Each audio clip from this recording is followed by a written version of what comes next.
napusti trku Laguna. Krajnje otvoreno nadmetanje, a najviše je pitanje dužine. Ko ovde ima snage i brzine za dejstvo. Na čelu Miami Storm. Po prvi put joj vidimo to lepo lice. Okreće se preko, generalno danas leitmotiv to okretanje džokeja, dobro. Poketijer tamo iznutra. Miami Storm do nje. Ušiju za Inik unazad. Sensation na trećoj poziciji. Varena Storm sa kufinom i vizorima uz barijeru po sredinu. Baluši koji jako čudno sedi, da li on pustio toliko uz Vengije. Nebitno njegov problem. Trku vodi Poketijer. Poketijer, Miami Storm, Kamura. Poketijer, 3/4 pola dužine, 3/4 konjskog tela prednosti za Poketijer. Iznutra pokušao da se provuče Varena Storm, ali čini se da to ne da Poketijer.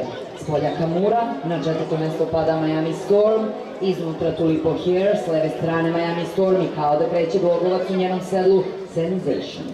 Poketijer ima vrat, glavu prednosti u odnosu na Kamuru, na trećoj poziciji Varena Storm. Četvrta pozicija Sensation, peta pozicija Miami Storm, pa Tulipo Hair. Trku vodi prvi korbač opomene za Kamuru, drugi korbač opomene za Kamuru, a Poketijer na to korbačanje Kamure ode. Trku vodi Poketijer, Poketijer Varena Storm napada i ponovo insistira na prolasku iznutra. Čekamo da vidimo da li će da je prođe. Poketijer Varena Storm. Poketijer Varena Storm. Poketijer Varena Storm. Poketijer Varena Storm. I sad je sve otvoreno. Svaka svoju stazu ima. Poketijer Varena Storm. Ljubomirović kontra. Poketijer Varena Storm. 800 punti Poketijer. Poketijer malo savršeno priče. Strikalica od kusura. Poketijer Ljubomirović. Varena Storm iznutra. Sensation treća. Kamura četvrta. Miami Storm peta. Tulipo Hair šesta.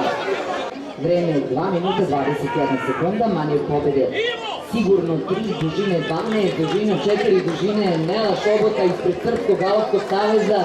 Uručuje pekar Niki Šendeković, ona ga prosleđuje Ljubomiroviću koji sve više i više pokazuje da je dorastao velikim zadacima, a pogledajte njih tri kako su slatke. Jedan aplauz za Poketijer i Niku, Anu i Varenu